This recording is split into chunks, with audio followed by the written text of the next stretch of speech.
السلام عليكم ورحمة الله.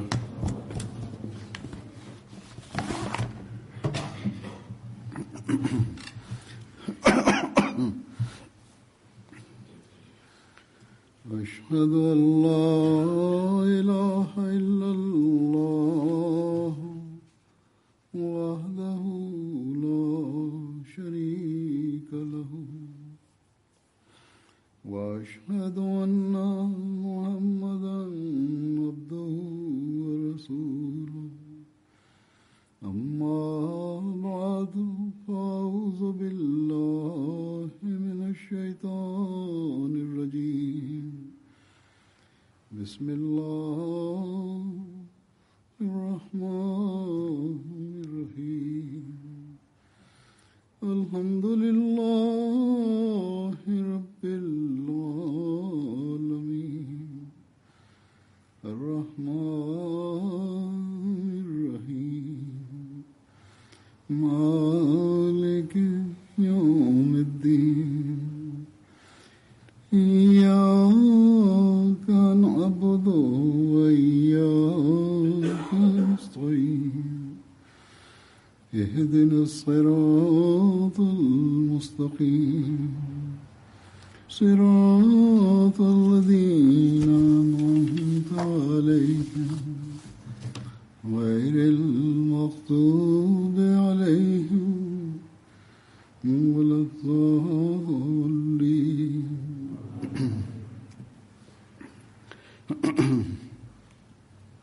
இக்காலத்தில் உலகில் எல்லா பக்கமும் குழப்பங்கள் பரவியுள்ளன.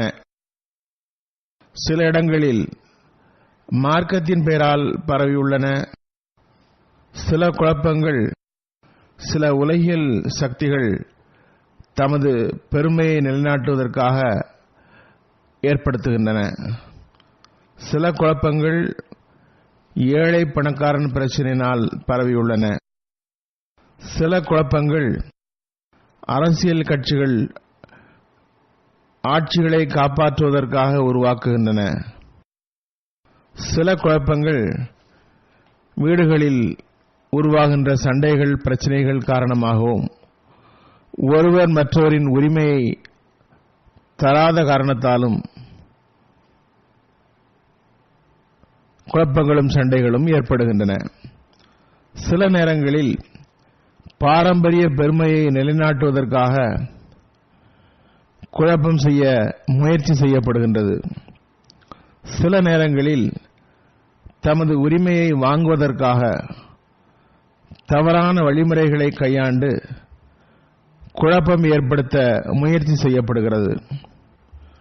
சுருக்கமாக, எந்த கோணத்தில் பார்த்தாலும் உலகம் குழப்பம் மற்றும் கிளர்ச்சியால் சூழப்பட்டுள்ளது.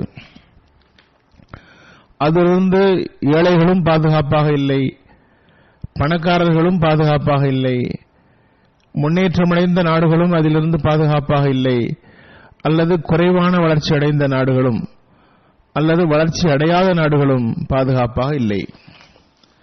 மனிதன் இந்த நாட்களில் தன்னை பெரும் முன்னேற்றம் அடைந்தவனாக கருதுகின்றான். இது அறிவு மற்றும் சிந்தனை ஒளிமிக்க காலம் என்று அவன் கருதுகின்றான். உண்மையில் இருளில் மூழ்கியுள்ளான். இறைவனை மறந்துவிட்டு உலகை தேடி அதனையே தனது பாதுகாவலனாக கருதி அதனையே தனது ரப் என்று கருதி அழிவின் விளிம்புக்கு போய்க் கொண்டிருக்கிறான். இன்னும் சொல்வதாயின் மிக அருகில் சென்று விட்டான். இந்நிலையில் முஸ்லிம் அல்லாத மக்கள் உலக பொழிவுகளில் சிக்கியிருப்பதை மனிதன் ஓரளவுக்கு புரிந்து கொள்ளலாம். ஏனென்றால் அவர்களின் மார்க்கத்தில் சீர்குலைவு ஏற்பட்டுவிட்டது.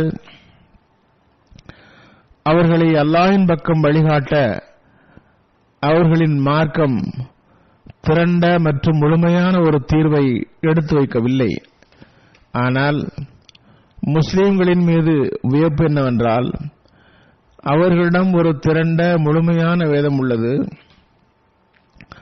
அதுவும் அதன் அசல் நிலையில் உள்ளது. பிறகு அல்லாஹ் தனது வாக்குறுதிக்கு ஏற்ப இக்காலத்தில் இமாமை அனுப்பியும் உள்ளான். அறிஞர்கள் தமக்கிடையில் உள்ள முரண்பாட்டின் காரணத்தால் திருக்குர்ஆனின் விளக்க உரையிலும் மார்க்கத்திலும் இந்த குழப்பங்கள் தவறான நிறத்தை உருவாக்கிவிட்டன. அதனை சரியாக்க வேண்டியிருந்தது. மக்கள் இறைவனால் அனுப்பப்பட்ட அந்த தேர்ந்தெடுக்கப்பட்டவரின் வார்த்தைகளை கேட்பதற்கு பதில் இந்த முரண்பாடுகளை களைவதன் பக்கம் வருவதற்கு பதில் முஸ்லிம்களில் பெரும்பாலார் மார்க்கத்தின் பெயரால் குழப்பம் ஏற்படுத்தும் மார்க்க அறிஞர்களின் பின்னால் செல்கின்றனர். அவர்களின் பின் சென்று இறைவனால் அனுப்பப்பட்டவரின் வார்த்தைகளை கேட்பதற்கு தயாராக இருப்பதில்லை. அல்லாஹ் தஆலா இந்த குழப்பங்களை தீர்ப்பதற்காகவும் ஒருவருக்கொருவர் சகோதரத்துவத்தை உருவாக்குவதற்காகவும் இறைவனை அறிந்து கொள்வதற்காகவும் அவரை ஏற்பாடு செய்தான். ஆனால் உலகம் ஏற்க தயாராக இல்லை. இந்த காரணத்தால் தான் உலகம் மிக அதிகமாக குழப்பத்தில் காணப்படுகிறது. அவர்களின் உலக மற்றும் மார்க்க வழிகாட்டிகள் அவர்களை இருளில் தடுமாற விடுகின்றனர். ஒரே நாட்டிலும் நகரத்திலும் வாழ்பவர்கள் ஒருவர் மற்றவரின் இரத்தத்தின் தாகம் உள்ளவர்களாக இருக்கின்றனர். இதிலிருந்து பயனடைந்தவாறு வெளி உலகம், குறிப்பாக முஸ்லிம் அல்லாத சக்திகள் முஸ்லிம் பிரிவுகளுக்குள் சண்டையிட வைக்கவும் தாம் பயன்பெறுவதற்காகவும் அவர்களுக்கு போர் தளவாடங்களை வழங்குகின்றனர், இராணுவ உதவியும் வழங்குகின்றனர். ஆகவே இது பெரும் வேதனைக்குரிய விஷயமாகும். இந்நிலைமை ஹதரத் மஸீஹ் மவ்ஊத் அலைஹிஸ்ஸலாம் அவர்களை ஏற்றவர்களை அவர்களை ஏற்காதவர்களுக்காக துஆ செய்வதன் பக்கம் கவனமூட்டக்கூடிய விஷயமாகும். அத்துடன் இன்னும் தேவையும் உள்ளது. அதே வேளையில் நாம் நமது செயல் நிலைமையையும் ஆன்மீக நிலையையும் ஹதரத் மஸீஹ் மவ்ஊத் அலைஹிஸ்ஸலாம் நம்மிடம் பார்க்க விரும்பிய விதத்தில் அமைக்க வேண்டும். அதுவே அந்த தேவையாகும். நமது அமலின் நிலை அன்னார் பார்க்க விரும்பியவாறு இல்லை என்றால் நாமும் கூட குழப்பம் கிளர்ச்சியில் பீடிக்கப்பட்ட மக்களில் அடங்குவோம் என்பது சாத்தியமானதே ஆகும். ஹதரத் மஸீஹ் மவ்ஊத் அலைஹிஸ்ஸலாம் தொடர்ந்து மீண்டும் மீண்டும் தமது ஜமாத்திற்கு இதன் பக்கம் கவனமூட்டியுள்ளார்கள். உங்களது நிலைமைகள் பையத் செய்த பிறகு எவ்வாறு இருக்க வேண்டும், அதற்காக நீங்கள் என்ன வழிமுறையை கையாள வேண்டும், இது தொடர்பாக ஹதரத் மஸீஹ் மவ்ஊத் அலைஹிஸ்ஸலாமுடைய சில மேற்கோள்களை நான் இப்போது எடுத்து வைப்பேன். அன்னார் எதன் பக்கம் கவனமூட்டியுள்ளார்களோ அதனை கவனமாக கேட்க வேண்டும். பல முறை அதனை கேட்டுவிட்டோம், படித்துவிட்டோம் என்று நினைக்க வேண்டாம். படித்தும் கேட்டும் கூட மறந்து விடுகிறது. ஹதரத் மஸீஹ் மவ்ஊத் அலைஹிஸ்ஸலாம் எவ்வாறு மீண்டும் மீண்டும் பல்வேறு கோணத்தில் இதனை விளக்கியுள்ளார்கள். வருடக்கணக்கில் தமது சபைகளில் ஜமாத்திற்கு தமது நிலைமைகளை மேம்படுத்துவதற்காக கவனமூட்டிக் கொண்டே இருந்தார்கள். அன்னாருக்கு தமது ஜமாத்தின் மீது எவ்வளவு கவலை இருந்தது என்பதை அது காட்டுகிறது. அவர்கள் ஒருபோதும் இந்த நோக்கத்தை மறந்துவிடக்கூடாது. பையத்திற்கு பிறகு பல வழிகேடுகள் அவர்களிடம் உருவாகிவிடக்கூடாது. அவர்கள் மீண்டும் இருளின் பக்கம் சென்றுவிடக்கூடாது என்ற கவலை இருந்ததை காட்டுகிறது. ஓரிடத்தில் அன்னார் கூறுகின்றார்கள், நமது ஜமாத் இந்த இருள் நிறைந்த காலத்தில் எல்லா புறமும் இருளும் கவனமின்மையும் வழிகேடும் ஆகிய காற்று வீசும் நிலையில் தக்வாவை கைக்கொள்ள வேண்டும். உலகில் நிலை என்னவென்றால், அல்லாஹ்வின் கட்டளைக்கு மகத்துவம் இல்லை. கடமைகள் மற்றும் போதனைகளை அவர்கள் பொருட்படுத்தவில்லை. நமக்கு என்ன உரிமைகள் உள்ளன, அதனை எவ்வாறு செலுத்த வேண்டும் என்று புரிவதில்லை. மேலும் அவர்களுக்கு போதிக்கப்பட்டவை பற்றியும் கவனத்தில் கொள்வதில்லை. உலகம் மற்றும் அதன் பணிகளில் அளவுக்கு அதிகமாக மூழ்குதல் காணப்படுகிறது. சிறிதளவு உலக நஷ்டம் ஏற்பட்டாலும் கூட மார்க்கத்தின் பகுதியை விட்டுவிடுகின்றனர். அல்லாஹ்வுடைய உரிமையை விட்டுவிடுகின்றனர். இது அனைத்தையும் நாம் வழக்குகளை போடுபவர்கள் மற்றும் கூட்டாக பணிகளை செய்பவர்களிடம் காண முடிகிறது. பேராசையின் நியத்துடன் ஒருவர் மற்றவரிடம் வருகின்றனர். மன எழுச்சிகளுக்கு எதிரில் மிகவும் பலகீனமாக இருக்கின்றார்கள். சிறிய விஷயம் நடந்தாலும் மன எழுச்சிகள் மிகைத்து விடுகின்றன. இறைவன் பலகீனமாக வைத்திருக்கும் வரை பாவம் செய்யும் தைரியம் வருவதில்லை. பாவம் செய்யாததற்கு காரணம் அவர்கள் பலகீனமாக இருந்ததுதான். சட்டம் பிடித்துவிடக்கூடாது, தண்டனை கிடைத்துவிடக்கூடாது என்ற பயம்தான் காரணம். சிறிதளவு பலகீனம் அகன்று விட்டாலும் பாவம் செய்யும் வாய்ப்பு கிடைத்தால் உடனே அதனை செய்துவிடுகின்றார்கள். தற்போது இக்காலத்தில் எல்லா இடத்திலும் தேடி பாருங்கள், உங்களுக்கு தெரிய வரும். உண்மையான தக்வா அகன்றுவிட்டது. உண்மையான ஈமான் முற்றிலும் இல்லை. உண்மையான தக்வாவின் விதை வீணாகிவிடக் கூடாது என்று இறைவன் நாடியதால் பயிர் முற்றிலும் வீணாகி வருவதை கண்டு வேறு விளைச்சலை உருவாக்குகின்றான். ஒரு சந்ததி வீணானால், ஒரு விளைச்சல் வீணாகிவிட்டால் அடுத்த விளைச்சலை உருவாக்குகின்றான். ஒரு தலைமுறை வீணாகிவிட்டால், அழிந்துவிட்டால், ஒரு சமுதாயம் அழிந்துவிட்டால் இன்னொரு சமுதாயத்தை உருவாக்குகின்றான். கூறுகின்றார்கள், அதே குர்ஆன் புத்தம் புதியதாக காணப்படுகிறது.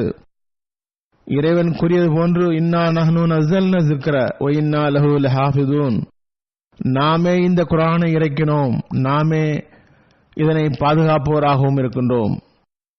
கூறுகின்றார்கள், நிறைய ஹதீஸ்களும் உள்ளன, இன்னும் நிறைய பர்க்கத்துகள் உள்ளன.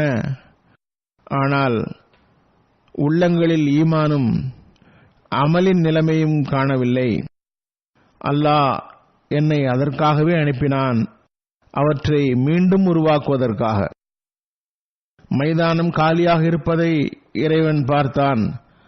அவனது இறைமை இந்த மைதானம் காலியாக இருப்பதை விரும்பவில்லை. தீமைகள் பரவிவிடுகின்றன. இந்நிலையில் இறைவனது ரோஷம் மற்றும் இறைமையின் விருப்பம்தான் இந்த மைதானத்தை மார்க்கத்திற்கு உலகை விட முன்னுரிமை தருபவர்களால் நிரப்ப விரும்பியது. அவர்கள் மார்க்கத்தை தொடர செய்பவர்களாகவும் மார்க்கத்தை பரப்புபவர்களாகவும் இருக்க வேண்டும், மார்க்கத்தின்படி அமல் செய்பவர்களாக இருக்க வேண்டும் என்று விரும்பியது. அன்னார் கூறுகின்றார்கள், இந்த மைதானம் காலியாக இருப்பதை இறைவன் விரும்பவில்லை. அவ்வாறே மக்கள் விலகியிருப்பதையும் அவன் விரும்பவில்லை. எனவே இறைவன் உயிருள்ள மக்களை கொண்ட புதிய சமுதாயத்தை உருவாக்க நாடியுள்ளான். எனவேதான் தக்வாவின் வாழ்வை வாழ வேண்டும் என்பது நமது பிரச்சாரமாகும். ஆகவே அஹ்மதிகள் சரியான முறையில் பையத் செய்துள்ளார்கள் என்றால் அவர்கள் ஆன்மீகமாக உயிருள்ளவர்களை சார்ந்தவர்களாக இருக்க வேண்டும். அதுவன்றி பயனில்லை. வெறும் வாயளவில் பேசுவதனால் மட்டுமே நாம் ஒரு புதிய சமுதாயமாகிவிடுவோமா? இல்லை. அதற்காகவும் கூட செயல் நிலைமைகளில் மாற்றத்தையும் உண்மையான தக்வாவையும் உருவாக்குவது அவசியமாகும். அப்போதுதான் நாம் இஸ்லாத்தின் உண்மையை புரிந்த புதிய சமுதாயமாவோம். அப்போதுதான் நாம் அல்லாஹ்வின் திருப்தியை பெறுபவர்களாவோம். அப்போதுதான் நாம் பையத்து உறுதிமொழியை நிறைவேற்றுபவர்கள் ஆவோம். இஸ்லாத்தின் உண்மை நிலை என்ன, அதனை எப்படி பெறுவது என்று ஹதரத் மஸீஹ் மவ்ஊத் அலைஹிஸ்ஸலாம் கூறுகின்றார்கள். இஸ்லாம் என்பது அல்லாஹ்வுடைய ஆதிக்கத்தின் கீழ் வருவதற்கு பெயராகும். அதன் சுருக்கம் உண்மையான கட்டுப்படுதல் மற்றும் முழுமையான கட்டுப்படுதல் ஆகும். முஸ்லிம் என்பவர் அவரது எந்தவித எதிர்பார்ப்புகளும் பரிசுகளும் விருப்பமும் இல்லாமல் எல்லா இருப்புகளையும் இறைவன் முன் வைத்து விடுபவராவார். மன் அஸ்லம வஜ்ஹஹு லில்லாஹி வஹுவ முஹ்ஸினுன். முஸ்லிம் என்பவர் அவரது எல்லா இருப்பையும் இறைவனது திருப்தியை பெறுவதற்காக அர்ப்பணம் செய்பவராவார். கொள்கை மற்றும் செயல் ரீதியாக அவரது அனைத்து நடவடிக்கைகளின் நோக்கமும் அல்லாஹ்வின் திருப்தியை பெறுவதற்காகவே இருக்கும். எல்லா நம்பிக்கையான செயல்களும் அவர்களிடமிருந்து வெளிப்படும். அதுவும் மிகவும் சிரமத்துடன் அல்லது கஷ்டத்துடன் செய்யப்படுவதல்ல, மாறாக நல்ல ரசனையுடன் இனிமையுடன் பெரும் முயற்சி செய்யப்படும். அவர்கள் நன்மைகள் செய்தால், அல்லாஹ்வின் கட்டளையின்படி அமல் செய்தால், அது நம்மீது பெரும் சுமை வந்துவிட்டதே என்ற எண்ணத்தில் அல்ல, மாறாக ஒவ்வொரு நற்செயலையும் செய்யும் போதும் மனிதனுக்கு அதில் ஒரு இன்பம் இருக்க வேண்டும், மன மகிழ்ச்சியுடன் செய்ய வேண்டும். கூறுகின்றார்கள், ஒவ்வொரு கஷ்டத்தையும் நிம்மதியாக்க வேண்டும். கூறுகின்றார்கள், உண்மையான முஸ்லிம் அல்லாஹ்விடம் அன்பு செலுத்துகிறார். என்னை படைத்த அன்பிற்குரிய எஜமானன் அவன் என்னை படைத்தவனும் கருணையாளனும் ஆவான் என்று நம்பி ஏற்றுக்கொண்டவாறு அவனது சன்னிதானத்தில் தலையை வைத்து விடுகின்றார். உண்மையான முஸ்லிம்களிடம் உனக்கு இதனால் எந்த நிம்மதியும் கிடைக்காது என்று கூறினாலும் அவர் ஒருபோதும் இதனை விடமாட்டார். இத்தகையோரே அல்லாஹ்விடம் தன்னலமற்ற அன்பை உருவாக்க விரும்புவர். அவர் செய்வது பிரதி உபகாரம் எதிர்பார்த்தல்ல, நரகின் மீதுள்ள பயத்தால் அல்ல, சொர்க்கத்தை பெறுவதற்காகவும் அல்ல, மாறாக அல்லாஹ்வின் மீது கலப்பற்ற நேசம் தேவை. எதுவும் கிடைக்காவிட்டாலும் அல்லாஹ்வின் மீது அன்பு இருக்க வேண்டும். ஏனென்றால் அவரது இபாதத்துகள், இறைவனுடனான தொடர்புகள், கட்டுப்படுதலின் மாய்தல் அனைத்தும் கூலியை எதிர்பார்த்தல்ல, மாறாக அவர் தனது இருப்பை முற்றிலும் அல்லாஹ்வின் புரிதல், அவன் மீது அன்பு மற்றும் கட்டுப்படுதலுக்காகவே படைக்கப்பட்டதாக கருதுகின்றார். அவருக்கு வேறு எந்த நோக்கமும் லட்சியமும் இருப்பதில்லை. எனவே அவர் இறைவனால் தரப்பட்ட ஆற்றல்களை தனது உண்மையான வணக்கத்துக்குரியவனின் முகம் தென்பட வேண்டும் என்ற நோக்கத்திற்காகவே செலவு செய்கிறார். தன்னலமற்ற முறையில் அல்லாஹ்விடம் தொடர்பு வைப்பீர்கள் என்றால் அல்லாஹ்வின் முகம் தென்படும், சரியான தொடர்பு ஏற்படும். சொர்க்கம் நரகம் அவரது அசல் நோக்கமாக இருப்பதில்லை, மாறாக அல்லாஹ்வின் திருப்தியே நோக்கமாக இருக்கின்றது. அல்லாஹ்வுடைய பேரன்பில் தமது நிலை எவ்வாறு உள்ளது என்று விளக்கியவாறு அன்னார் தமது நிலைமையை பற்றி கூறுகின்றார்கள். இறைவன் மீது அன்பு கொண்டால் கடுமையிலும் கடுமையான தண்டனை தரப்படும் என்று கூறினாலும் கூட நான் சத்தியமிட்டு கூறுகின்றேன், எனது இயல்பு எப்படி இருக்கிறது என்றால் அந்த கஷ்டங்களையும் துன்பங்களையும் ஒரு ரசனையுடன் விருப்பம் கொண்டவாறு சகித்துக் கொள்ள தயாராக உள்ளேன். கடும் துக்கமும் துயரமும் தவிர எதுவும் கிடைக்காது என்று கூறப்பட்டாலும் கூட இறைவனுக்கு கட்டுப்படுதலில் இருந்து பாதத்தை ஒரு அடி வெளியில் வைப்பது ஆயிரக்கணக்கான அல்லது எண்ணற்ற மரணத்தை, துக்கத்தை, கஷ்டத்தை விட அதிகமான கஷ்டத்தை தரக்கூடியதாகும். ஒரு உண்மையான முஸ்லிம் இறைவனின் கட்டளையை விட்டு வெளியில் செல்வது தனது அழிவுக்கு காரணமானதாக கருதுகிறார். அந்த கட்டுப்படாமைக்காக எவ்வளவுதான் சொகுசுகள் நிம்மதிகளை வாக்களிக்கப்பட்டாலும் சரிதான். கூறுகின்றார்கள், உண்மையான முஸ்லிமாக இருப்பதற்கு இத்தகைய ஒரு இயல்பை பெறுவது அவசியமாகும். அல்லாஹ்வின் மீதுள்ள அன்பு, நேசம், எந்த ஒரு நற்கூலி தண்டனை பற்றிய பயம் அல்லது எதிர்பார்ப்பின் அடிப்படையில் இருக்கக்கூடாது. இயல்பின் இயற்கையான நிலையே ஈர்க்கப்பட்டு செய்யும்போதுதான் அதுவே அவருக்கு ஒரு சொர்க்கத்தை உருவாக்கி தந்துவிடுகிறது. உண்மையான சொர்க்கம் அதுவேயாகும். எந்த ஒரு மனிதனும் இந்த வழியை பின்பற்றாமல் சொர்க்கத்தில் நுழைய முடியாது. எனவே நான் என்னிடம் தொடர்பு வைத்துள்ள உங்களிடம் இந்த வழியில் நுழையுமாறு போதிக்கின்றேன். ஏனென்றால் சொர்க்கத்தின் உண்மையான வழி இதுவாகும். எனவே நமக்கு அல்லாஹ்வுடன் தொடர்பு மற்றும் அன்பு பற்றி ஹதரத் மஸீஹ் மவ்ஊத் அலைஹிஸ்ஸலாம் நம்மீது இவ்வாறு எதிர்பார்ப்பு வைத்துள்ளார்கள். ஹதரத் மஸீஹ் மவ்ஊத் அலைஹிஸ்ஸலாம் இவ்வாறு தெளிவுபடுத்தியுள்ளார்கள். அதாவது அல்லாஹ்வுடைய கட்டளைக்கு முழுமையாக கட்டுப்படுதல், அவனது திருப்தியை பெறுதல் என்பது எளிய பணி அல்ல. ஆனால் இது எத்தகைய விஷயம் என்றால் இதற்காக முழுமையான முயற்சி தேவை. அப்போதுதான் குறையிலிருந்து வெளியேறும் நோக்கமும் நிறைவேறும்.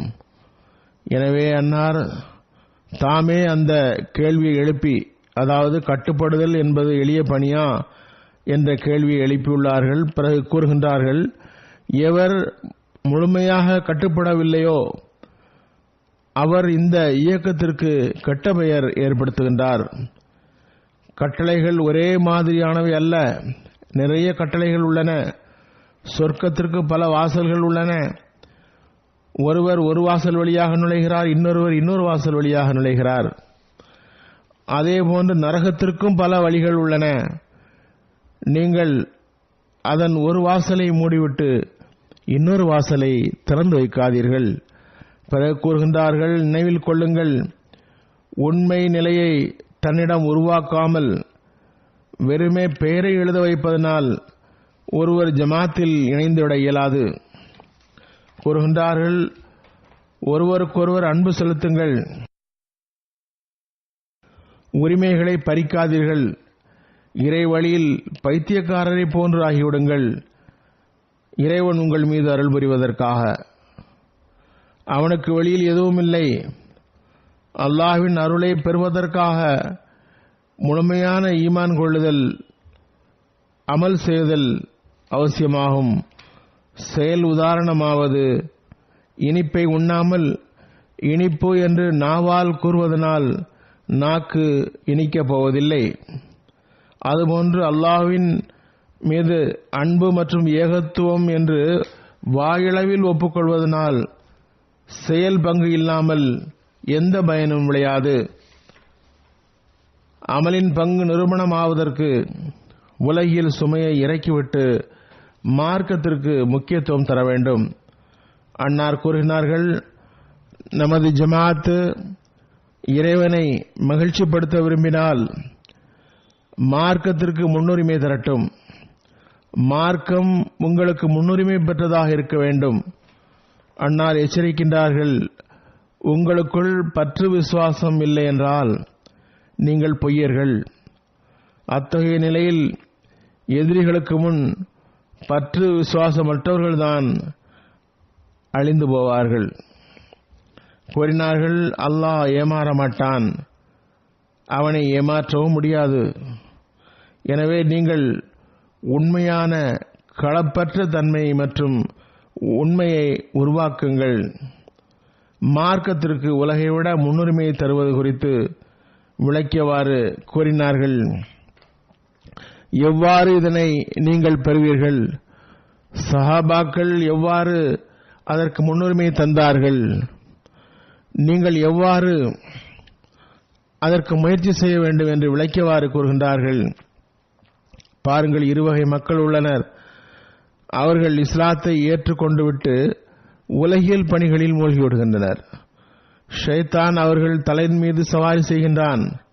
நான் கூறுவதன் பொருள் வியாபாரம் செய்வது தடுக்கப்பட்டது என்பதல்ல. சஹாபா வியாபாரம் செய்தனர், ஆனால் அவர்கள் மார்க்கத்திற்கு உலகை விட முன்னுரிமை தந்தனர். அவர்கள் இஸ்லாத்தை ஏற்றனர்.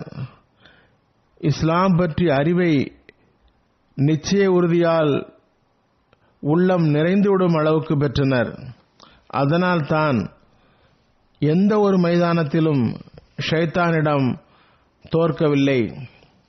ஷைத்தான் அவர்களை தாக்க முடியவில்லை. ஷைத்தான் அவர்களிடம் ஆதிக்கம் செலுத்த முடியவில்லை. உலகியல் வேலைகளும் செய்தனர், ஆனால் அல்லாஹ்வை எப்போதும் நினைவில் கொண்டனர்.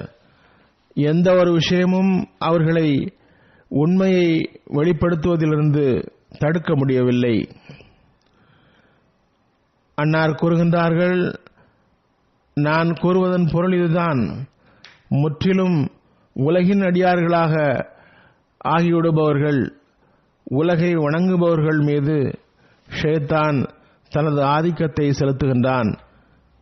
எவர்கள் மார்க்கத்தின் மீது கவலை கொண்டவர்களாக இருப்பார்களோ அவர்கள் ஹிஸ்புல்லா, அல்லாஹ்வின் கூட்டம் என்று அழைக்கப்படுகின்றனர். அவர்கள் ஷைத்தான் மீது வெற்றி பெறுகின்றனர். வியாபாரத்தால் பொருள் வளர்வது போன்று மார்க்கத்தின் வெற்றியை விரும்புவதையும் ஒரு வியாபாரம் என்று கூறியுள்ளார்கள். இந்த வகையில் கூறுகின்றார்கள், ஹல் அதுல்லுக்கும் அலா திஜாரத்தின் துஞ்சிக்கும் மின் அஸாபின் அலீம். உங்களை துன்பகரமான தண்டனையிலிருந்து காப்பாற்றும் ஒரு வியாபாரத்தை உங்களுக்கு கூறட்டுமா? எல்லாவற்றிலும் உயர்ந்த வியாபாரம் மார்க்கத்திற்காக செய்வதாகும். அது துன்பகரமான தண்டனையிலிருந்து காப்பாற்றுகிறது. நானும் இறைவனின் அதே வார்த்தையில் உங்களிடம் கூறுகின்றேன், ஹல் அதுல்லுக்கும் அலா திஜாரத்தின் துஞ்சிக்கும் மின் அஸாபின் அலீம். மார்க்கத்தின் மேம்பாடு மற்றும் விருப்பத்தில் குறைவுபடுத்தாதவர்கள் மீது நான் நம்பிக்கை வைக்கின்றேன். எவர்கள் அந்த விருப்பத்தில் குறைபாடு கொண்டிருப்பார்களோ அவர்களை ஷைத்தான் பிடித்துவிடக்கூடாது என்று அஞ்சுகிறேன். எவர்களிடம் நிரந்தரமான ஈடுபாடு இல்லையோ அவர்கள் உலகை விட மார்க்கத்திற்கு முன்னுரிமை தர முடியாது. பிறகு சோம்பல் வருகிறது. பிறகு படிப்படியாக மனிதன் ஷைத்தானின் பிடியில் வந்துவிடுகின்றான். எனவே ஒருபோதும் சோம்பல் கூடாது. புரியாத ஒவ்வொரு காரியத்தையும் கேட்க வேண்டும், அதன் மூலம் அதன் ஞானங்களை தெரிந்து கொள்வதற்காக. கேட்பது தடுக்கப்பட்டதல்ல, மறுப்பதை விட கேட்பது நல்லது.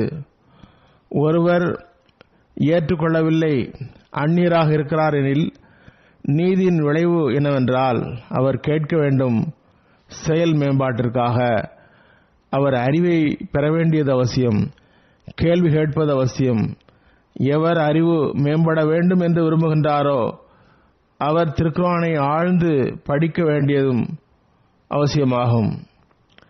புரியாவிட்டால் கேட்க வேண்டும். சில ஞானங்களை விளங்க முடியாவிட்டால் மற்றவரிடம் கேட்டு பயன்பெற வேண்டும். கூறுகின்றார்கள், திருக்குர்ஆன் ஒரு மார்க்க கடல் ஆகும். அதற்குள் நிறைய அரிதான முத்துக்கள் கிடக்கின்றன. ஒரு சந்தர்ப்பத்தில் அன்னார் ஜமாத்திற்கு தக்வாவின் முக்கியத்துவம் குறித்து கவனமூட்டியவாறு கூறினார்கள். நாம் நியமிக்கப்பட்டதன் நோக்கம் தக்வாவின் மைதானம் வெறுமையாக உள்ளது. தக்வா வேண்டும் என்பதுதான். ஆயுதம் ஏந்த வேண்டியதில்லை. மக்களின் தலையை கொய்ய வேண்டாம். தற்கால தீவிரவாத குழுக்கள் இஸ்லாத்தின் பெயரால் செய்வது போன்று.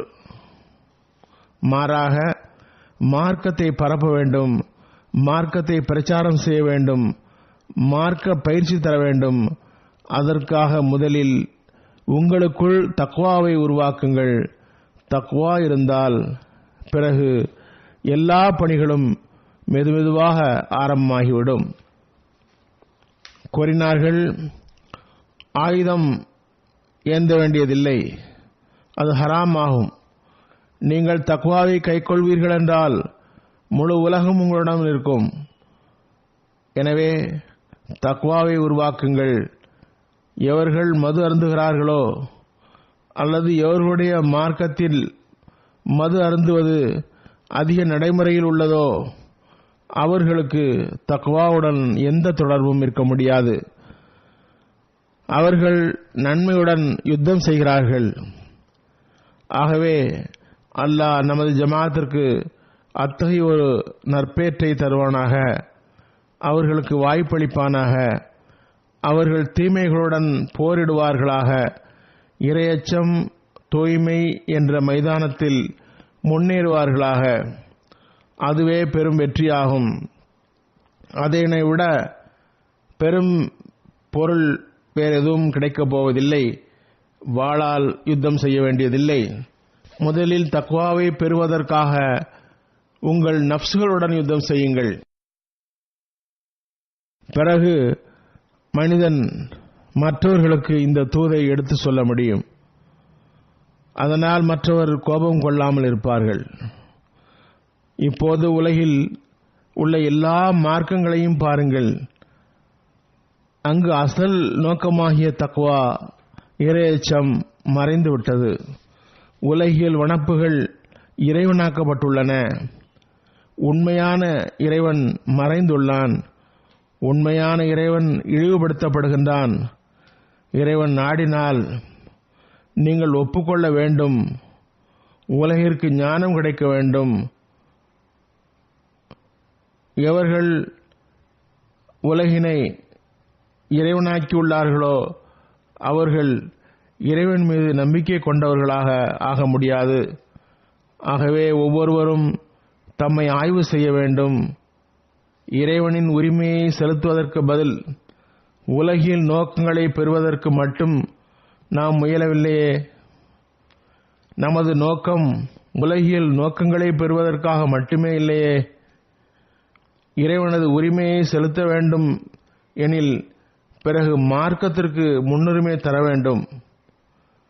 பிறகு உலகில் நோக்கங்களை புறந்தள்ள வேண்டும். நாம் இதனை பார்க்க வேண்டும். நாம் மார்க்கத்திற்கு முன்னுரிமை தருகின்றோமா அல்லது நமது மார்க்கத்தின் மீது உலகம் மிகைத்துள்ளதா? நாம் தக்வாவின் மீது முன்னேறுகின்றோமா அல்லது தக்வா குறைகிறதா என்று ஆராய்ச்சி செய்ய வேண்டும். நமது ஆன்மீகத்தை மேம்படுத்தி இறைவனுடன் தொடர்பை ஏற்படுத்துவதுடன் நமது மார்க்க அறிவை அதிகமாக்குவதற்காகவும் அதிகம் கவனமூட்டியவாறு ஓரிடத்தில் அன்னார் போதனை செய்கின்றார்கள். முர்ஷித் மற்றும் முரீது இருவருக்கும் இடையில் உள்ள தொடர்பு ஆசிரியருக்கும் மாணவருக்கும் இடையில் உள்ள தொடர்பு போன்றதாகும். மாணவர் ஆசிரியரிடமிருந்து பயனடைவது போன்று முரீது முர்ஷிதிடமிருந்து பயனடைகின்றார். மாணவர் ஆசிரியருடன் தொடர்பு வைத்து தமது கல்வியில் மேம்படாமல் பயன்பெற முடியாது. அதுபோன்றுதான் முரீதுடைய நிலையுமாகும். ஒரு ஆசிரியரிடம் ஒரு மாணவர் தொடர்பு வைத்துள்ளார். அவர் அறிவை பெறவில்லை. அவர் சொல்வதன்படி செய்யவில்லை எனில் பயன்பெற முடியாது. அதுபோன்றுதான் முரீது மற்றும் முர்ஷிதுடைய தொடர்புமாகும். நீங்கள் அவர் கூறியபடி அமல் செய்யாமல் எனக்கு தொடர்பு இருக்கிறது என்று கூறுவதனால் மட்டுமே பயன்பெற முடியாது. அன்னார் கூறுகின்றார்கள், இந்த இயக்கத்துடன் நீங்கள் தொடர்பை ஏற்படுத்தி உங்கள் அறிவையும் ஞானத்தையும் அதிகரிக்க வேண்டும். ஒரு மாணவர் உண்மையை தேடுபவர் ஒரு நிலையை எய்தி அங்கேயே நின்றுவிடக்கூடாது. அதனால் ஷைத்தான் அவரை வேறுபுறம் எடுத்துச் சென்று விடுகின்றான். தண்ணீர் தேங்கிவிட்டால் அது துர்நாற்றம் ஏற்படுத்துவது போன்று ஒரு மோமீன் தனது முன்னேற்றத்திற்காக முயற்சி செய்யாவிட்டால் பிறகு அவர் வீழ்ந்து விடுகிறார். சரியாக மோமீன் முன்னேற்றத்தின் பக்கம் அடியெடுத்து வைக்க வேண்டும். ஓரிடத்தில் நின்றார் எனில் நிற்க மாட்டார், வீழ்ந்து விடுவார். எனவே நற்பேருடையவரின் கடமை அவர் மார்க்கத்தை தேடுவதில் ஈடுபட்டிருக்க வேண்டும். நம்முடைய நபி கரீம் ஸல்லல்லாஹு அலைஹி வஸல்லம் அவர்களை விட முழுமை பெற்ற மனிதர் எவரும் உலகில் வாழவில்லை. ஆனால் அவர்களுக்கும் கூட ரப்பி ஜித்னி இல்மா என்ற துஆ கற்றுத்தரப்பட்டது. பிறகு வேறு எவர் தமது அறிவு ஞானத்தில் முழுமையான நம்பிக்கை கொண்டு உட்கார முடியும்? வருங்காலத்தில் முன்னேற வேண்டிய தேவையில்லை என்று எவர் நினைக்க முடியும்? மனிதன் எந்த அளவுக்கு அறிவில் முன்னேறுவானோ அந்த அளவுக்கு அவருக்கு விடை தேவைப்படும் விஷயங்கள் நிறைய இருக்கின்றன என்ற அறிவு ஏற்படும். ஆரம்ப நிலையில் உள்ள சிலர் அக்லிதஸின் வரையறைகளை வீணாக கருதுகின்ற சிறுவர்களை போன்று வீணானதாக கருதுகின்றனர். ஆனால் அதுவே அவருக்கு பின்னால் உண்மையான விஷயங்களாக புரிய வரும். எனவே எந்த அளவுக்கு முடியுமோ அந்த அளவுக்கு தமது தகுதியை உயர்த்துவதுடன் தமது அறிவை அதிகமாக்குவதற்கான முயற்சியையும் முழுமைப்படுத்த வேண்டும். நீங்கள் நிறைய வீணான காரியங்களை விட்டுவிட்டு இந்த இயக்கத்தை ஒப்புக்கொண்டுள்ளீர்கள். அது பற்றி நீங்கள் முழுமையான அகப்பார்வையும் பெறவில்லை என்றால் பிறகு என்ன பயன்? பையத் செய்துவிட்டேன், அஹ்மதியாகிவிட்டேன் அல்லது பிறப்பு அஹ்மதியாக இருக்கிறேன் என்று கூறிவிட்டு சுயமே அறிவை பெறவில்லை என்றால், மார்க்க அறிவை அதிகமாக்கவில்லை என்றால் நீங்கள் பிறப்பு அஹ்மதியாக இருப்பதிலும் பயன் தராது, பையத் செய்ததும் பயன் தராது. கூறுகின்றார்கள், இல்மை அதிகமாக்காமல், அறிவை அதிகமாக்காமல் உங்கள் நிச்சய உறுதியில் என்ன சக்தி உருவாகும்? சின்ன சின்ன விஷயங்களில் சந்தேகம் உருவாகும். பிறகு நிலை தடுமாறும், அபாயமும் உள்ளது. நிறைய மக்கள் பின்தங்கி விடுகின்றார்கள், ஆட்சேபிக்கின்றார்கள். அல்லது சிலர் தமது உறவினர்கள் அஹ்மதி என்று கூறி அதனால் அஹ்மதியாக இருக்கின்றார்கள் எனில் அவர்களுக்கும் எந்த பயனும் இல்லை. அறிவை அதிகரிக்கும் அளவுக்கு தான் சந்தேகங்கள் அகல முடியும். பிறகு ஷைத்தான் தடுமாற வைக்க முடியாது. திருக்குர்ஆனை சிந்தித்து படிக்குமாறு ஹதரத் மஸீஹ் மவ்ஊத் அலைஹிஸ்ஸலாம் முதலில் வற்புறுத்தி இருந்தார்கள். அதேபோன்று அன்னாரின் நூல்களை படிப்பதற்கும் மார்க்க அறிவை அதிகமாக்கவும் கூட நாம் கவனம் செலுத்த வேண்டும். அதுபோன்று ஹிலாஃபத்துடன் தொடர்பை ஏற்படுத்துவதும் அதற்காக முயற்சிக்க வேண்டும். அல்லாஹ் அதற்காக எம்டிஏவின் அருளை வழங்கியுள்ளான். அதன் மூலம் தொடர்பை ஏற்படுத்த வேண்டும். காலத்தின் ஹலீஃபாவின் எல்லா நிகழ்ச்சிகளில் இருந்தும் பயனடைய வேண்டும். எவர்கள் இந்த தொடர்பை குறிப்பான கவனத்துடன் வைத்திருக்கின்றார்களோ, எம்டிஏவை கவனத்துடன் கேட்கின்றார்களோ பார்க்கின்றார்களோ அவர்களிடம் இருந்து கடிதங்கள் வருகின்றன. அவர்களுடைய ஈமான் மற்றும் நிச்சய உறுதியில் இந்த தொடர்பின் காரணத்தினால் முன்னேற்றம் ஏற்பட்டுள்ளதாக அவர்கள் கூறுகின்றனர். எனவே இது மிக பெரிய வழியாகும். இதிலிருந்து ஒவ்வொரு அஹ்மதியும் பயனடைய வேண்டும். ஒவ்வொருவரும் தமக்குள் அன்பு நேசத்தை ஏற்படுத்தவும், பிறரது கஷ்டங்களை உணரவும், ஒருவர் மற்றவரின் உரிமையை தருவதற்கு கவனமூட்டியவாறும் அன்னார் கூறுகின்றார்கள். அசல் விஷயம் என்னவென்றால், உட்புறத்தை பொறுத்தமட்டில் எல்லோரும் ஒரே போன்றிருப்பதில்லை. எல்லா விதைகளிலிருந்தும் கோதுமை வெளிப்படுகிறதா? பூமியில் விதைக்கப்பட்ட எல்லா விதைகளும் கோதுமையை வெளிப்படுத்துவதில்லை. சில தானியங்கள் வீணாகிவிடுகின்றன, சிலவற்றை பறவைகள் தின்று விடுகின்றன, இன்னும் சில சரியான பழங்களை தருவதில்லை. சுருக்கமாக, சில விதைகள் நன்றாக இருக்கின்றன, வளர தகுதியானதாக இருக்கின்றன. அவற்றை எவரும் அழிக்க முடியாது. இறைவனுக்காக ஒரு ஜமாத்து தயாராகும் போது அதுவும் கூட ஒரு வயலை போன்றது. எனவே இந்த விதியின்படிதான் அதன் முன்னேற்றமும் ஏற்படுகிறது. ஒருவர் பலகீனமாக இருக்கிறார், ஒருவருக்கு மார்க்க அறிவு அதிகமாக இருக்கிறது. ஒருவர் ஒரு வகையில் சிறந்தவர், ஒருவர் இன்னொரு வகையில் நல்லவர். அவர்கள் தத்தமது திறமைக்கு ஏற்ப இருக்கின்றனர். எனவே பலகீனமானவர்களையும் உடன் எடுத்து செல்ல வேண்டியது மேம்பட்ட நிலையில் இருப்பவர்களின் பணியாகும். கூறுகின்றார்கள், எனவே பலகீனமான சகோதரருக்கு உதவி செய்வது நமது வழக்கமாக கொள்ள வேண்டும். அவர்களுக்கு சக்தியை வழங்க வேண்டும். இரு நண்பர்கள் உள்ளனர். ஒருவருக்கு நீந்த தெரியும், ஒருவருக்கு நீந்த தெரியாது. பிறகு முதலாமவர் மற்றவரை மூழ்காமல் காப்பாற்ற வேண்டுமா, மூழ்க விட வேண்டுமா? அவ்வாறு செய்வது எப்படி பொருத்தமான செயலாக இருக்க முடியும்? அவரை மூழ்குவதிலிருந்து காப்பாற்றுவது அவருடைய கடமையாகும். எனவேதான் திருக்குர்ஆன் கூறுகிறது, தாவனு அலல் பிர்ரி வத் தக்வா, நன்மை மற்றும் தக்வாவில் ஒருவருக்கொருவர் உதவி செய்யுங்கள். கூறுகின்றார்கள், பலகீனமான சகோதரரின் சுமையை தூக்குங்கள். அவரது செயல், ஈமான் மற்றும் பொருளாதார பலகீனங்களில் அவருடன் இருங்கள். செயல் பலகீனம் இருந்தால் அவருக்கு உதவி செய்யுங்கள். அவரை போன்று செயல் பலகீனம் காட்ட வேண்டுமா? அவருக்கு உதவி செய்வதென்றால் எப்படி? இல்லை, அதனை அகற்றுவதற்கு முயற்சி செய்ய வேண்டும்.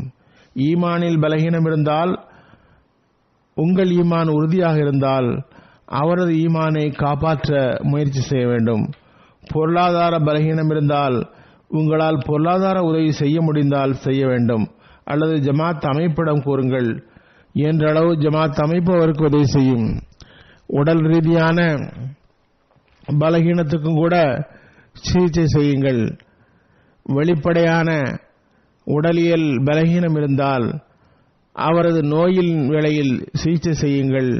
சக்தி உள்ளவர்கள் பலகீனமானவர்களுக்கு உதவி செய்யவில்லை என்றால் ஒரு ஜமாத்தாக இருக்க முடியாது. அதற்கு ஒரே நிலைதான், அதாவது அவரது பலகீனத்தை மறைக்க வேண்டும். மற்றவரின் பலகீனத்தை கூறுவதற்கு பதில் மறைக்க முயற்சிக்க வேண்டும். சஹாபாக்கு இந்த போதனை தான் தரப்பட்டது. புதிய முஸ்லிம்கள் பலகீனத்தை பார்க்கும்பொழுது நீங்கள் சிடுசிடுக்காதீர்கள். நீங்களும் அவ்வாறே பலகீனமாக இருந்தீர்கள். ஒவ்வொரு பெரியவரும் சிறியவருக்கு சேவகம் செய்ய வேண்டும். அன்பு மற்றும் நேசத்துடன் பழக வேண்டும். பாருங்கள், ஒருவர் மற்றவரை தின்று கொண்டிருந்தால் அது ஒரு ஜமாத்தாக இருக்க முடியாது. 4 பேர் கூடியிருந்து கொண்டு தமது ஏழை சகோதரரை பற்றி புறம் பேசுதல் கூடாது. ஒருவர் மற்றவரை சாப்பிட முடியாது. சாப்பிடுவது என்றால் இதுதான். அல்லாஹ் கூறுகின்றான், நீங்கள் மற்றவரை பற்றி புறம் பேசினீர்கள், குறை சொன்னீர்கள் என்றால் நீங்கள் உங்கள் இறந்த சகோதரரின் மாமிசத்தை சாப்பிடுகிறீர்கள். ஒருவரின் தீமைகளை பார்க்காதீர்கள், மாறாக நல்லவற்றை பாருங்கள். கூறுகின்றார்கள், ஒருவர் மற்றவரை தின்று கொண்டிருந்தால் ஒரு ஜமாத்தாக இருக்க முடியாது. 4 பேர் கூடியிருந்து தமது ஏழை சகோதரரை பற்றி புறம் பேசுவது, அவரது குறைகளை பேசத் தொடங்குவது, பலகீனமானவர்கள் மற்றும் ஏழைகளை இழிவுபடுத்துவது, இழிவு கண்கொண்டு பார்ப்பது ஒருபோதும் கூடாது. கூட்டத்தில் ஒரு சக்தி உருவாக வேண்டும் என்றால் ஒற்றுமை உருவாக வேண்டும். அதனால் அன்பு உருவாகிறது, பர்க்கத்துகள் உருவாகின்றன. நான் பார்க்கின்றேன், சின்ன சின்ன விஷயங்களில் கருத்து வேறுபாடுகள் ஏற்படுகின்றன. அதன் விளைவாக நமது சின்ன சின்ன விஷயங்களையும் பார்த்து கொண்டிருக்கிற நமது எதிரிகள் நமது சாதாரண விஷயங்களை கூட பத்திரிகைகளில் பெரிதாக ஆக்கி வெளியிட்டு விடுகின்றார்கள். கூறுகின்றார்கள், பிறகு அதனை கொண்டு படைப்பிடங்களை வழிகெடுக்கின்றனர். மக்களிடம் கூறுகின்றனர், பாருங்கள், இவர்களிடம் இன்னென்ன குறைகள் உள்ளன. பொதுமக்கள் ஆய்வு செய்வதில்லை, அதனால் வழி தவறுகின்றனர். கூறுகின்றார்கள், உட்புறமான பலகீனங்கள் இல்லை என்றால் இத்தகைய கருத்துக்களை வெளியிடுவதற்கு எப்படி துணிச்சல் வரும்? அத்தகைய செய்திகளை வெளியிட்டு மக்களை ஏமாற்ற முடியுமா? நல்லொழுக்க ஆற்றல் ஏன் பரந்ததாக்கப்படவில்லை? அது எப்போது நடக்கும்? கரிசனம், அன்பு, பற்று, கண்ணியம் இவை பொதுவானதாக ஆகும்போதுதான். எல்லா வழக்கங்களின் மீதும் கருணை மற்றும் திரையிடுதலுக்கு முன்னுரிமை தரும்போதுதான் அது நடக்கும். ஒருவரின் தவறுகளை பார்த்தால் திரையிட வேண்டும். ஒருவரின் பலகீனத்தை வெளியிடும் வியத்தகு வழக்கம் உருவாகிவிட்டது. கணவன் மனைவி கூட ஒருவர் மற்றவரின் தவறை வெளியே கொண்டு வந்து விடுகின்றார்கள். அதனை ரெக்கார்டிங் செய்கிறார்கள். சின்ன சின்ன காரியங்களுக்காக உள்ளம் வேதனைப்படவும் கஷ்டப்படவும் கூடிய வகையில் அத்தகைய கடுமையான பிடியை பிடிக்கக்கூடாது. பிறகு சகோதரத்துவம் மற்றும் அனுதாபம் தொடர்பாக கூறினார்கள். நமது ஜமாத் ஒருவர் மற்றவர் மீது உண்மையான அனுதாபம் காட்டாதவரை பசுமை தோன்றாது. வளரவும் வளரவும் வேண்டுமென்றால் ஒருவருக்கொருவர் உண்மையான அனுதாபம் காட்ட வேண்டும். முழுமையான சக்தி தரப்பட்டவர் பலகீனமானவர் மீது அன்பு செலுத்த வேண்டும் கூறினார்கள். நான் கேள்விப்படுகிறேன், ஒருவரின் தவறை பார்த்து அவருடன் நற்குணத்துடன் நடந்து கொள்ளாமல் வெறுப்புடன் நடந்து கொள்கின்றீர்கள் என்றால், அவருக்காக துஆ செய்யாமல், அவர் மீது அன்பு காட்டாமல், நல்லொழுக்கத்துடன் அவருக்கு புரிய வைக்காமல், அவர் மீது காழ்ப்புணர்ச்சியை காட்டுகிறீர்கள் என்றால், மன்னித்து அனுதாபம் காட்டாமல் இருந்தால், பிறகு வழிதவறி முடிவே தீயதாக போய்விடுகிறது. இறைவனுக்கு இது ஏற்புடையதில்லை. ஒருவர் மற்றவருக்கு அனுதாபம் காட்டும் போதுதான் ஜமாத்தாக முடியும். திரையிட வேண்டும். இந்த நிலை உருவாகும் போது எல்லோரும் ஒரே இருப்பாகி ஒருவர் மற்றவரை தமது சொந்த சகோதரரை விட மேலாக கருதுகின்றார். தமது மகனிடம் ஒரு தவறை கண்டால் அது மறைக்கப்படுகிறது, தனியாக அவருக்கு புரிய வைக்கப்படுகிறது. எவரும் அதனை பிரசுரிக்க விரும்புவதில்லை. தமது மகனிடம் ஒரு பலகீனத்தை பார்த்தால் அவருக்கு புரிய வைக்கிறார். உலகில் அத்தவறை பரப்புவதில்லை. நெருங்கிய உறவினரின் தவறு என்றால் திரையிடப்படுகிறது, பரப்புவதில்லை. கூறுகின்றார்கள், இறைவன் உங்களுக்கு சகோதரன் ஆக்கியுள்ளான், பிறகு சகோதரரின் உரிமை இதுவா? இங்கு சகோதரன் என்பது நெருங்கிய உறவினர்கள். உலகியல் சகோதரர்கள் சகோதரத்துவத்தை விடுவதில்லை. அவர்கள் தமது உறவினர்களின் உதாரணத்தை கூறுகின்றார்கள். நான் மிர்சா நிசாமுத்தீன் போன்றவர்களை பார்க்கிறேன். மிர்சா நிசாமுத்தீன் அன்னாரது உறவினராக இருந்தார், எதிரியாகவும் இருந்தார், மார்க்கத்தை விட்டு விலகியும் இருந்தார், தீயவராகவும் இருந்தார். ஏதாவது விவகாரம் என்றால் அவர்கள் மூவரும் ஒன்று சேர்ந்து கொள்வர். ஏழ்மை ஒருபுறம் இருந்தாலும் சில வேளையில் மனிதன் விலங்குகள், குரங்குகள், நாய்களிடமிருந்து கற்றுக்கொள்கின்றான். உட்புற பிரிவினைகளை ஏற்படுத்துவது வாழ்த்துக்குரியதல்ல. சஹாபாக்களுக்கு கூட அல்லாஹ் தஆலா அதன் வெகுமதிகளையும் நியமத்துகளையும் நினைவுபடுத்துகின்றான். நீங்கள் தங்கத்தின் மலைகளை செலவு செய்தாலும் கூட இந்த சகோதரத்துவத்தை பெற முடியாது. அத்தகைய சகோதரத்துவம் உங்களுக்கு ரசூலுல்லாஹி ஸல்லல்லாஹு அலைஹி வஸல்லம் மூலம் கிடைத்துள்ளது என்று கூறுகின்றான். இவ்வாறுதான் அல்லாஹ் தஆலா தற்போது இந்த இயக்கத்தை உருவாக்கியுள்ளான். அதுபோன்ற ஒரு சக்தியை இங்கும் உருவாக்குகின்றான். கூறுகின்றார்கள், இறைவனிடம் நான் பெரும் நம்பிக்கை வைத்துள்ளேன். அவன் என்னிடம் வாக்குறுதி தந்துள்ளான். ஜாயிலுல்லதீன தபவுக ஃபௌகல்லதீன கஃபரு இலா யௌமில் கியாமா. எவர்கள் உம்மை ஏற்றுக்கொண்டார்களோ அவர்களை உம்மை மறுப்பவர்களை விட்டும் கியாமத் வரை நான் மேலோங்கச் செய்வேன். கூறுகின்றார்கள், நான் நிச்சயமாக அறிகின்றேன், அல்லாஹ் ஒரு ஜமாத்தை உருவாக்குவான், அது கியாமத் வரை மேலோங்கி இருக்கும். ஆனால் இந்த நாட்கள் சோதனையின் நாட்களாகும், பலகீனத்தின் காலமாகும். குறிப்பாக தற்போது பாகிஸ்தானில் அகமதிகள் இதன் மீது கவனம் செலுத்த வேண்டும். அவர்களின் நிலைமை பலகீனமாக உள்ளது. அரசும் கூட அவர்களுக்கு எதிராக உள்ளது. முன்னரை விட அதிகமாக அவர்கள் செயல்படுகின்றார்கள். குறிப்பாக இந்த நாட்களில் தம்மிடம் மாற்றத்தை ஏற்படுத்த முயற்சி செய்ய வேண்டும். கூறுகின்றார்கள், பலகீனமான நாட்களில் ஒவ்வொருவருக்கும் சந்தர்ப்பம் தருகின்றான். அவர்கள் தம்மை சீர்திருத்திக் கொள்ள வேண்டும். தமது நிலைமைகளில் மாற்றத்தை ஏற்படுத்த வேண்டும். பாருங்கள், ஒருவர் மற்றவரை பற்றி புகார் கூறுவது, உள்ளம் வேதனைப்பட வைப்பது, கடும் சொல்லால் மற்றவரின் உள்ளத்தை நோக செய்வது, பலகீனமானவர்களை ஏளனமாக கருதுதல் ஆகியவை பாவமாகும். உங்களுக்கு இடையில் ஒரு புதிய உறவுமுறை சகோதரத்துவம் உருவாகியுள்ளது. பழைய தொடர்புகள் போய்விட்டன. அல்லாஹ் புதிய சமுதாயத்தை உருவாக்கியுள்ளான். அதில் பணக்காரன், ஏழை, குழந்தைகள், வாலிபர்கள், வயோதிகர்கள் எல்லாரும் உள்ளனர்.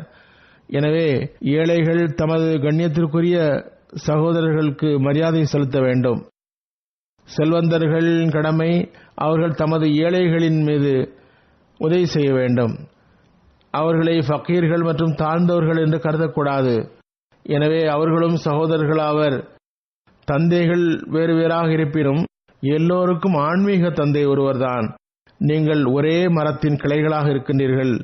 அன்னார் நமது சீர்திருத்தத்திற்காக கிறிஸ்டிய நூஹ் என்ற நூலை, அதாவது நூஹின் கப்பல் என்ற நூலை படிக்குமாறு கூறியுள்ளார்கள். அதனை மீண்டும் மீண்டும் படிக்குமாறு கூறியுள்ளார்கள். கூறுகின்றார்கள், நான் மீண்டும் மீண்டும் எனது ஜமாத்திற்கு கூறியுள்ளேன், நீங்கள் என்னிடம் பையத் செய்துவிட்டோம் என்று நம்பிக்கை கொண்டுவிட வேண்டாம். அதன் உண்மை நிலை வரை நீங்கள் செல்லாதவரை ஈடேற்றமில்லை. தோலுடன் திருப்தி கொள்பவர்கள் சத்தை இழந்து விடுகிறார்கள். உட்புறத்தில் உள்ளதை பெறாதவரை வெறும் வெளிப்படையானதை மட்டும் பார்ப்பது போதுமானதல்ல. கூறுகின்றார்கள், முரீது செயல்படுபவராக இல்லை என்றால் முர்ஷிதுடைய சான்றாண்மை மட்டுமே அவருக்கு பலன் தராது.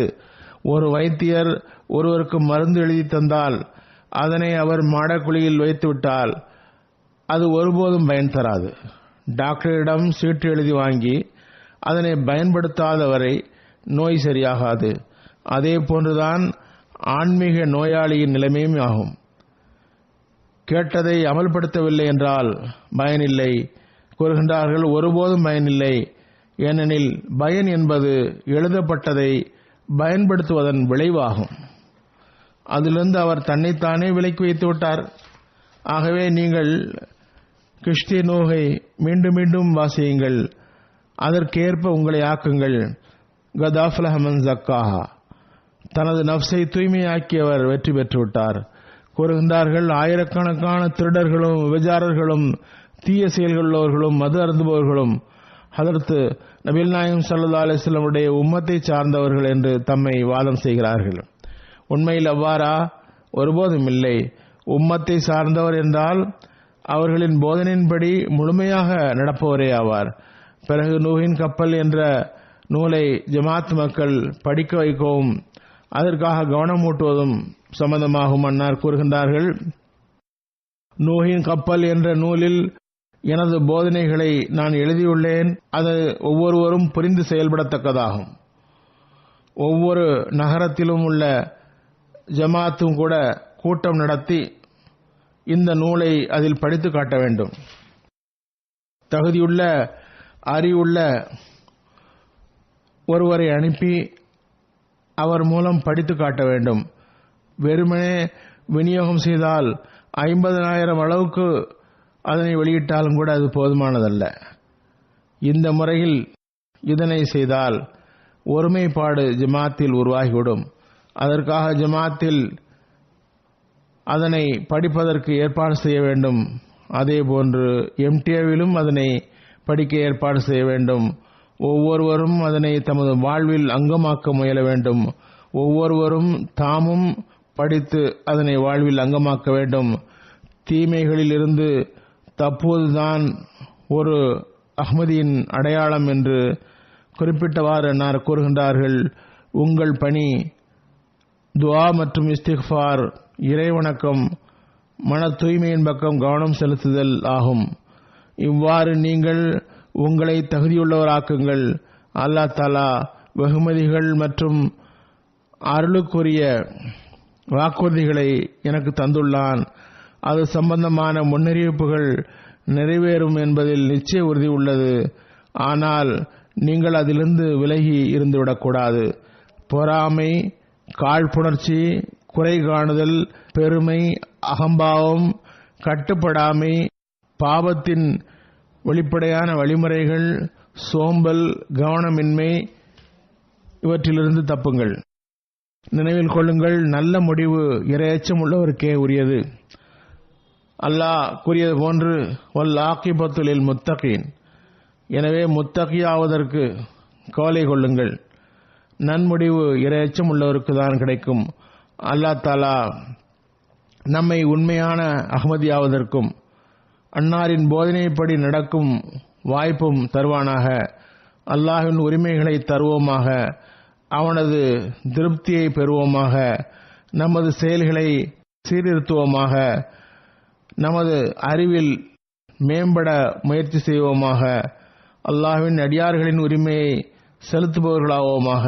குறிப்பாக இந்த நாட்களில் நான் ஏற்கனவே செய்கை செய்தது போன்று பாகிஸ்தானின் நிலைமைகளுக்காக துஆ செய்யுங்கள். பாகிஸ்தானியர்கள் தாமும் துஆ செய்ய வேண்டும். அல்லாஹ் அவர்களை எல்லா விஷமங்களில் இருந்தும் பாதுகாப்பானாக. பொதுவாக நாட்டில் மூளைகளால் ஏற்பட்டுள்ள குழப்பங்களில் இருந்து அல்லாஹ் நாட்டையும் பாதுகாப்பானாக. பொதுவாக உலகிற்காகவும் துஆ செய்யுங்கள். அது வேகமாக யுத்தத்தை நோக்கி சென்று கொண்டிருக்கிறது. ரஷ்யாவும் அமெரிக்காவும் யுத்தத்திற்கு தயாராகிக் கொண்டிருக்கின்றன. உள்ளபடி இரண்டும் தத்தமது பெருமையை நிலைநாட்ட விரும்புகின்றன. பெயர், நாங்கள் அநீதிக்குள்ளானவர்களுக்கு உரிமைகளை பெற்றுத்தர விரும்புகிறோம் என்பதாகும். உள்ளபடி இவர்கள் அநீதிக்குள்ளானவர்களுக்கு உரிமைகளை பெற்றுத்தரும் பெயரில் முஸ்லிம் நாடுகளை அழிக்கவே விரும்புகின்றனர். ஆகவே அல்லாஹ் முஸ்லிம்களுக்கு அறிவை தருவானாக. அவர்கள் இவர்களிடம் உதவி கேட்பதற்கு பதில் தாமே முடிவெடுப்பவர்களாக ஆவார்களாக. பொதுமக்களின் உரிமைகளை வழங்குபவர்களாக ஆவார்களாக. பொதுமக்கள் தமது ஆட்சியாளர்களின் உரிமையை வழங்குபவர்களாக ஆவார்களாக. இந்த இஸ்லாத்தின் பெயரால் தீவிரவாதம் செய்யும் கூட்டத்தினரை அல்லாஹ் பிடிப்பானாக. இரு பிரிவினருக்கும் அறிவையும் புரியும் திறனையும் வழங்குவானாக. எல்லாவற்றுக்கும் மேலாக காலத்தின் இமாமை அவர்கள் ஏற்பார்களாக. அவர்கள் தப்பிப்பதற்கு அதனை விட வேறு வழியில்லை. அதனை விட்டால் அவர்கள் எஞ்சியிருக்க வழியில்லை, தப்பிக்கவும் முடியாது. அல்லாஹ் இவர்களுக்கு அறிவை வழங்குவானாக. முஸ்லிம்கள் இந்த அநீதியில் பங்கெடுப்பதற்கு பதில் இஸ்லாத்தின் உண்மையான போதனைக்கு ஏற்ப அன்பு, நேசம், சகோதரத்துவம் ஆகிய போதனையின்படி நடப்பார்களாக. அல்லாஹ்வின் உரிமையையும் வழங்குவார்களாக.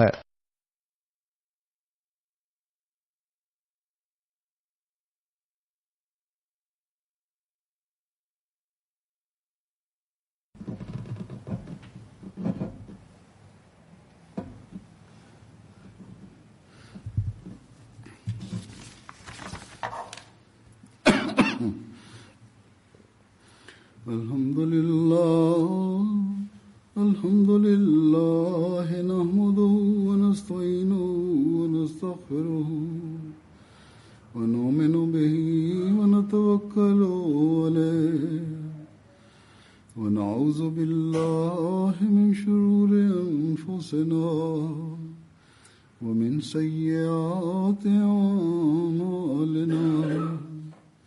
من يهده الله فلا مضل له ومن يضلل فلا هادي له ونشهد أن لا إله إلا الله ونشهد أن محمدا عبده ورسوله. عباد الله رحمكم الله، إن الله يأمر بالعدل والإحسان وإيتاء ذي القربى وينهى عن الفحشاء والمنكر والبغي يعظكم لعلكم تذكرون. اذكروا الله يذكركم وادعوه يستجب لكم ولذكر الله أكبر.